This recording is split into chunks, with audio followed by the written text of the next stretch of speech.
So Cenk is trending. So let's take a look at that, I guess. We'll look at the Cenk, the Chunk Weiger take here. Let's take a look. He says, for every leftist who thinks it's brilliant to sit out this election, I'm genuinely curious what your end game. What's your end game? Okay, Trump wins again. And then what happens? When do you pop out of the birthday cake and yell, surprise, as you take over the country? How will that work? Can't wait. You don't love the spirit of justice. You love your father, the devil. I'm pro voting. So I don't know. I always tell you guys that at the very least, vote down ballot. Like, so I don't know. I don't know what that, like, what this is. He's just like vote shaming. Excuse me. He's just vote shaming for Joe Biden. I apologize for that. Which is a practice I say I will not engage. Is a legend. But as far as the question is, like, what is the goal? I mean, some leftists I think have a goal. Some leftists say that their goal is to show, for example, that they are a force to be reckoned with, that they genuinely do not, that their vote is not held hostage. Okay, that's one effort from leftists. I guess it's a different tactic.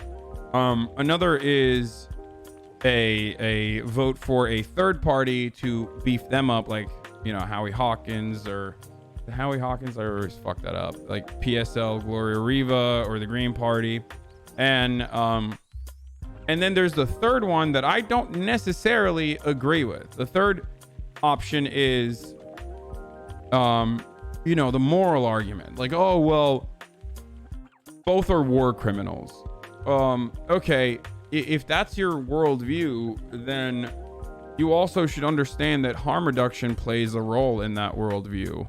And in an instance where if you have no opportunity, if you have no alternative between two war criminals and two horrific, like, rapists, you gotta, I guess you can absolutely make the utilitarian marginalist harm reduction argument and say, I'm gonna vote for the one that rapes less.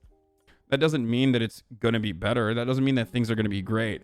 I don't understand how, you know, the psychotic liberals will have this, like, zealous approach to why they're voting for Joe Biden and act like Joe Biden's fucking awesome. I think that is, like, straight up fucking blue MAGA territory, and it's absolutely insane. But there is an argument that you can make as far as, like, here is why I'm tactically voting for a third party. Here is why I'm, you know, here's why I'm sitting this out to show someone in the Democratic Party that, like, we can mobilize and we can ultimately not vote for the Democratic candidate. But the issue is, without mobilization, it is a foolhardy effort, which is why yesterday I mentioned this when we were having this conversation. Like, if there was a different leader, if it wasn't Bernie Sanders, or if it was a younger Bernie Sanders who was willing and able to fight, I would have an entirely different perspective.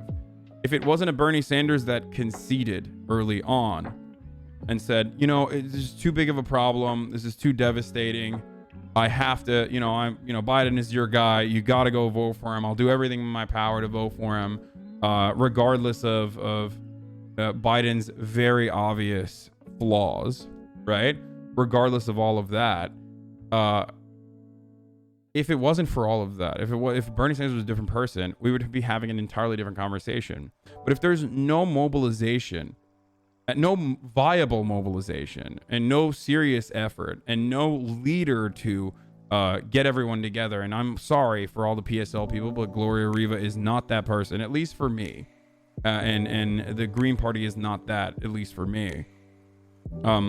In the absence of someone like Bernie Sanders, it seems very difficult to put together a morally consistent argument. Now, human beings are not rational. They don't operate on the moral spectrum that Redditors assume that they operate on. That's not the case. Human beings are very hypocritical and they make emotional decisions. And I'm in a situation where I say, look, it's not my fucking candidate.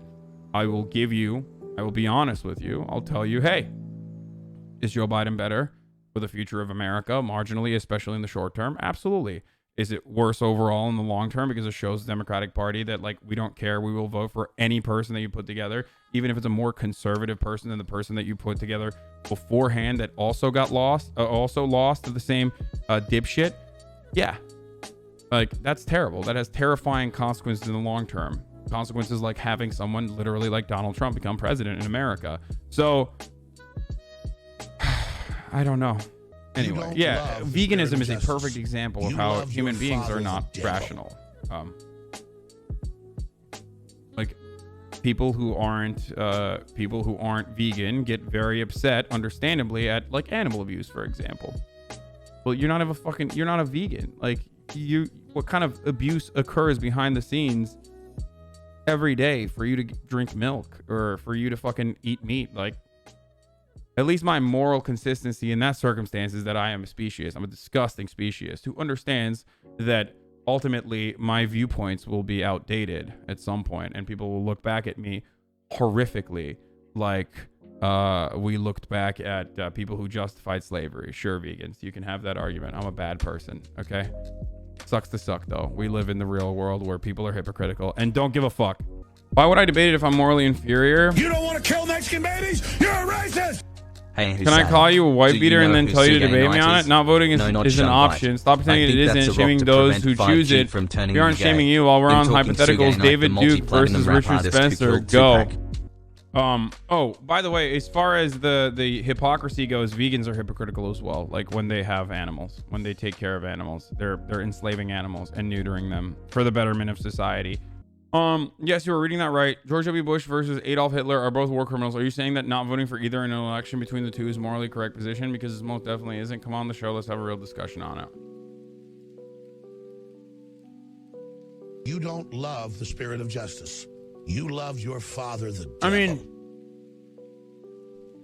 the question is like, would you ask a Jew to vote for Hitler, or would you ask an Iraqi citizen to vote for George W. Bush over Adolf Hitler? Like, would you shame an Iraqi whose fucking entire family has died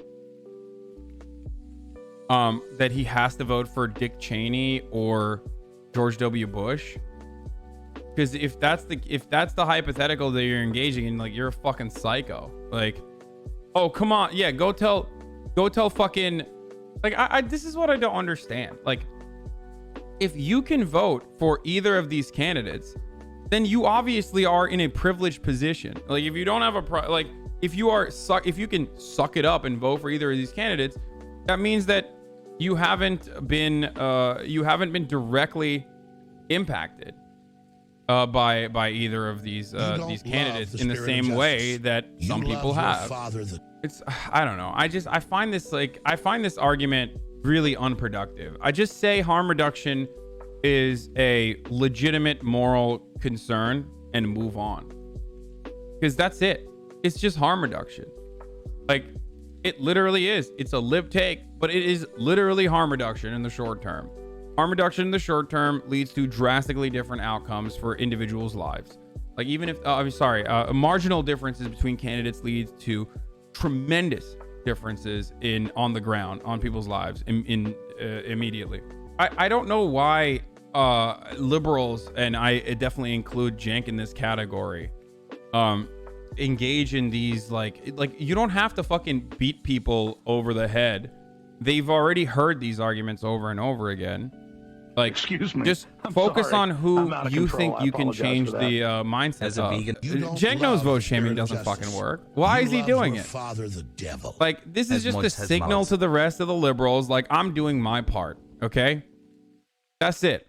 He's just signaling to the rest of the libs, like, I'm doing my part, okay? Who the fuck is gonna be like, oh my god, I feel so embarrassed, now I'm gonna vote? It didn't work for fucking Bernie either. Like, you can't vote shame people into to voting for Bernie Sanders for Medicare for all. They don't give a fuck. Most people just don't care. Protect your uncle. Stop doing this. What? Me and my uncle have disagreements all the fucking time since, like, even Russiagate. So we're gonna grow, and we're gonna grow our different ways on a lot of different ideas. He got tanked in his race, so he's towing the line now. No. I think, no, that's not it. That's not it. Look, don't look for, like, don't look for other reasons for why he's operating this way. No, this is definitely Cenk's liberal tendency. This is his fucking worldview. He always, when push comes to shove, he has always been on the side of the establishment when the establishment is the only option you have. It's an understandable position to have. I just don't know why people do, like, he did it in 2016 with Clinton, and it's him being consistent. I did it in 2016 with Clinton as well. I think I was right. I was definitely right. Hillary Clinton would have been better off for the country than Donald Trump, 100%. And I will argue with people who disagree with me on it. You can tell me like all about Libya and any number of different places, and then I will just counter it with Iran and Yemen and all these other things. But look, if you disagree with short-term harm reduction, you have to have an alternative. You have to have an alternative. And if you don't, if there is not enough mobilization, then you have to suck it the fuck up. Like, where is the mobilization? Now, you can totally tell me, oh, Hasan, well, you're fucking shitting on the PSL or you're shitting on the fucking Green Party. That's your mobilization. I just don't believe that that's I don't believe that. Like, I don't think that's a good enough. Like, I don't think that's a good enough alternative. It's just not. It doesn't. I don't know. This country has shown time and time again, by way of crushing labor militancy and crushing labor organizing, that it's not ready for a revolutionary party, or it's not ready for like even a revolutionary social democrat party, like a social democrat revolutionary force that just wants marginal incremental policy changes that are moderate in comparison to what other comparable European nations have. Okay, we're not even fucking ready for that shit. I don't get harm reduction because it's impossible to quantify. The whole argument is based on believing one candidate will be less bad than the other. It's all speculation. I mean, you can look at it. It's not. I don't think it's all speculation. It's all hypotheticals. But you can absolutely look at how a certain person is going to govern by looking at their immediate and also long-term history, their legislative history. Look at my history, Jack, is what Joe Biden often says. And when I look at his history, it's fucking disastrous, but it's still better than the past 4 years of Donald Trump, especially when you compare his last 8 years as vice president and knowing full well that that administration is going to follow along with the neoliberal ideas that Obama continued. Now that is devastating in the long term, and that's fucking awful overall, because the greatest example that you can use in this circumstance is coronavirus. I think under Barack Obama, we would have very likely had contact tracing. We would have very likely taken measures, like under a Biden presidency, we would have very likely taken measures faster. We wouldn't have cut funding to the CDC or the Chinese unit that were cooperated with the Chinese authorities. We would have ramped up test production. However, on the long-term consequences of a Biden administration, they absolutely would have passed the same fucking legislation that gave the American workers literal fucking crumbs that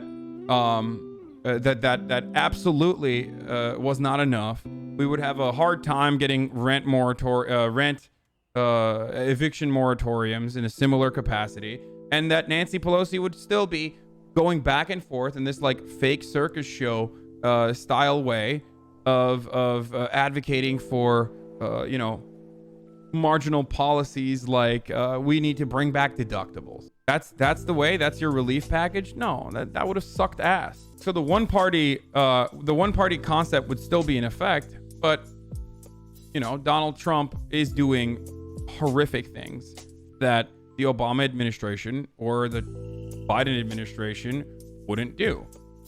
The Biden administration wouldn't take advantage of this coronavirus pandemic to further deregulate industries and to make the remaining parts of the EPA completely nullified. Like, the Biden administration would not fucking do that. I'm sorry. That is just the truth. Like, that would not fucking happen. I think the whole reaction of the American public to the measures taken was Trump saying it would be all over soon. What I don't get is that they'll still vote for him no matter what he says. He's minimizing doctors' deaths to military ones, saying it would be an honor for hospital staff to die like that. I don't get it. Yeah, because Americans are fucking stupid and they're hogs, okay? They're stupid fucking hogs. They're swine. They're pigs. They're stupid. I don't know what else to tell you. And it's not just fucking MAGA people. It's Democrats too, okay? We're all a bunch of dumb fucking babies, okay? I look all around the world. I look all around the fucking world for examples of how hog-like we are, and I am failing to find anyone as consistently hog-like as we are, dude. That's it. And we think, not only are we dumb as fuck, but because of our, like, brute force, because of our sheer military force and imperialism that has devastated the rest of the fucking planet for a century, almost, we think we're smart just because we punch harder than everyone else. We're like, ugh, we big men, we smart, we do everything right. It's so fucking hog-like. It's disgusting. We are a nation of troglodytes, and I am disgusted with everyone.